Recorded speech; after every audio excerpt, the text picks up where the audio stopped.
नमस्कार। आइए शुरू करते हैं टोपी शुक्ला पाठ 3 के प्रश्न उत्तर। पहला प्रश्न है हमारा कि इफ़न टोपी शुक्ला की कहानी का महत्वपूर्ण हिस्सा किस तरह से है।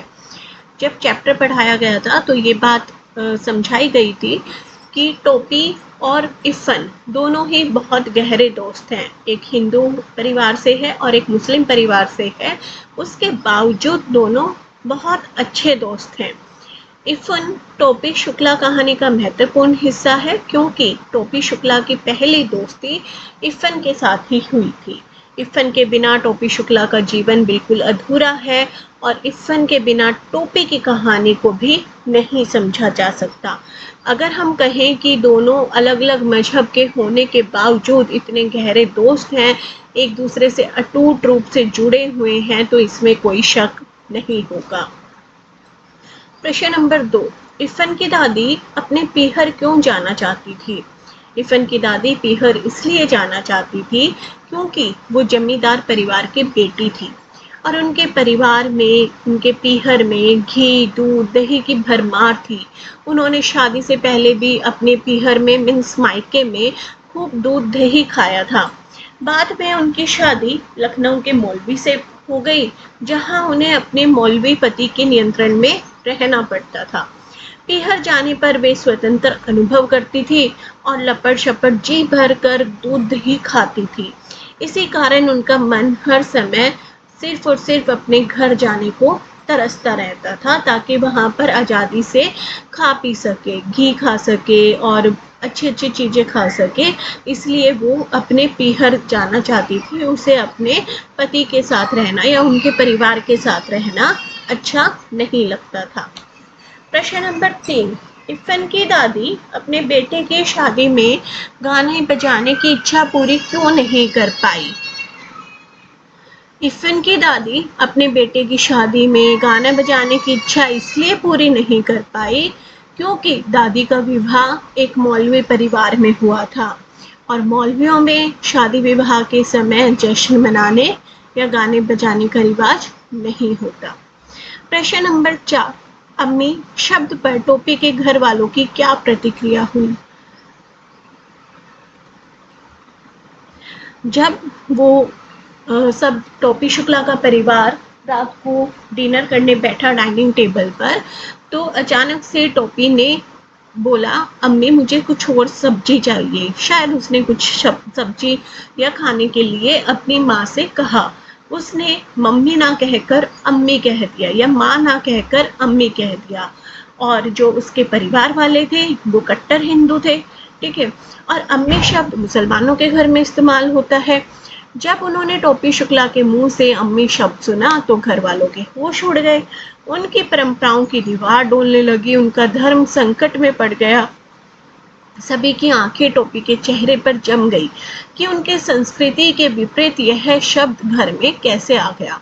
जब टोपी ने बताया कि यह उसने अपने दोस्त इफ़न के घर से सीखा है, तब उसकी माँ ने और उसकी दादी ने उसकी जमकर पिटाई की। प्रश्न नंबर 5। 10 अक्टूबर सन 45 का दिन टोपी के जीवन में क्या महत्व रखता है? अभी जो प्रश्न नंबर 4 पढ़ाया और अभी जो 5वां हम पढ़ेंगे, दोनों ही इम्पॉर्टेंट क्वेश्चन हैं। दोनों ही क्वेश्चन बार-बार बोर्ड एग्जाम्स में पूछे जाते हैं।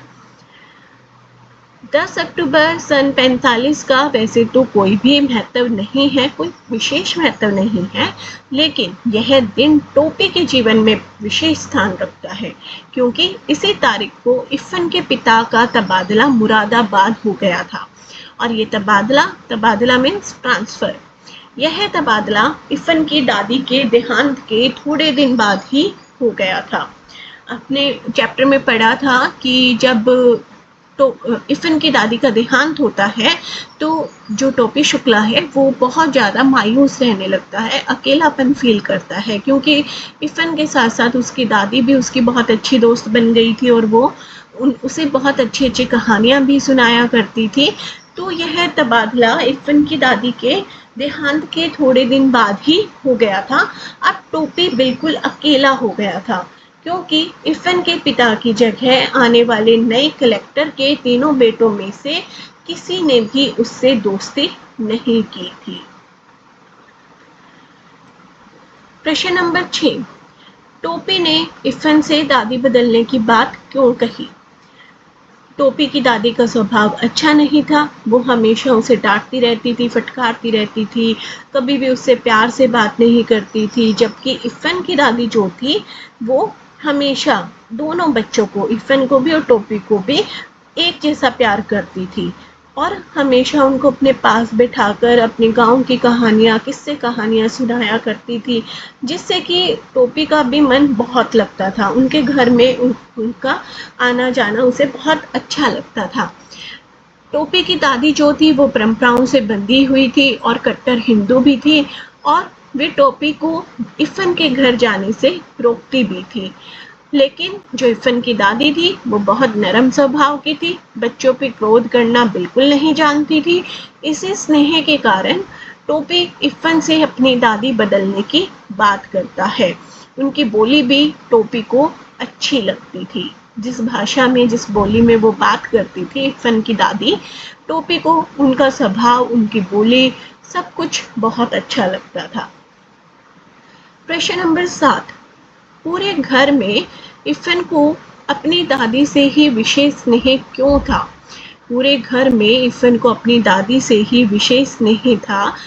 प्यार तो उसने अपने अब्बू, अम्मी, अपनी बाजी और सबसे किया था, लेकिन जो वो थी लेकिन वह रात को उसको, इफ़न की जो दादी थी वह रात को उसे तरह तरह की कहानियाँ भी सुनाया करती थी, इसलिए वह अपनी दादी से प्यार करता था। इफ़न की दादी के देहांत के बाद टोपी को उसका घर खाली सा क्यों लगा? जब इफ़न की दादी की डेथ हो गई और टोपी उनके घर गया तो उसे एक अजीब सा माहौल वहाँ पे लगा। उसे लगा कि अब जैसे घर पर कोई उसका अपना नहीं है, वह उसका अपनापन खत्म हो गया है। वो बहुत मायूस रहने लगा, ठीक है। और जो, क्योंकि इफ़न की जो दादी थी ना वो स्नेहमयी थी, वो टोपी को भी बहुत दुलार करती थी। टोपी जब भी इफ़न के घर जाता था वह अधिकतर उसकी दादी के पास बैठने की कोशिश करता था, क्योंकि उस घर में वही उसे सबसे अच्छी लगती थी। दादी के देहांत के बाद टोपी के लिए वहाँ कोई नहीं था। टोपी को वह घर खाली लगने लगा, क्योंकि इफ़न के घर का केवल एक आकर्षण था जो टोपी के लिए खत्म हो चुका था। और यही कारण है कि टोपी को इफ़न की दादी के देहांत के बाद उसका घर खाली सा लगने लगा। प्रश्न नंबर 9, टोपी और इफ़न की दादी अलग अलग मजहब और जाति के थे, पर एक अनजान अटूट रिश्ते से बंधे थे। इस कथन के आलोक में अपने विचार लिखिए। ठीक है, जो बच्चा होता है ना वो कोमल होता है, कोमल स्वभाव का होता है, उसमें कोई कपट भाव नहीं होता, स्वार्थीपन नहीं होता, उसके लिए मजहब और जाति का कोई महत्व नहीं होता। वह तो इन सब बातों से अनजान होता है, उसे सिर्फ दोस्ती निभानी होती है, उसे बस अच्छा दोस्त मिल जाए, अपने जैसा मिल जाए, उसे कोई मतलब नहीं होता कि वो कौन सी जाति और धर्म से संबंध रखता है। उसे जहाँ भी प्यार और ममता मिलती है उसी ओर बर्ब से आकर्षित हो जाता है। इसीलिए तो इफ़न की दादी का स्नेह और ममता टोपी को मजहब और जाति की दीवारों के पार अपनी ओर खींच लेती है और दोनों अनजान होते हुए भी एक अटूट रिश्ते में बंध जाते हैं। प्रश्न नंबर 10, टोपी 9वीं कक्षा में 2 बार फेल हो गया, बताइए। हाँ, टोपी 2 बार 9वीं कक्षा में फेल हो गया था और ये हमने पाठ में पढ़ा भी था।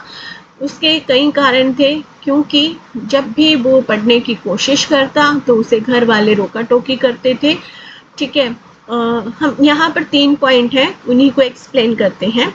ज़हीन होने के बावजूद भी कक्षा में 2 बार फेल होने के क्या कारण थे, और एक ही कक्षा में 2-2 बार बैठने से टोपी को किन भावनात्मक चुनौतियों का सामना करना पड़ा, और तीसरा, टोपी की भावनात्मक परेशानियों को मद्देनजर रखते हुए शिक्षा व्यवस्था में आवश्यक बदलाव सुझाइए।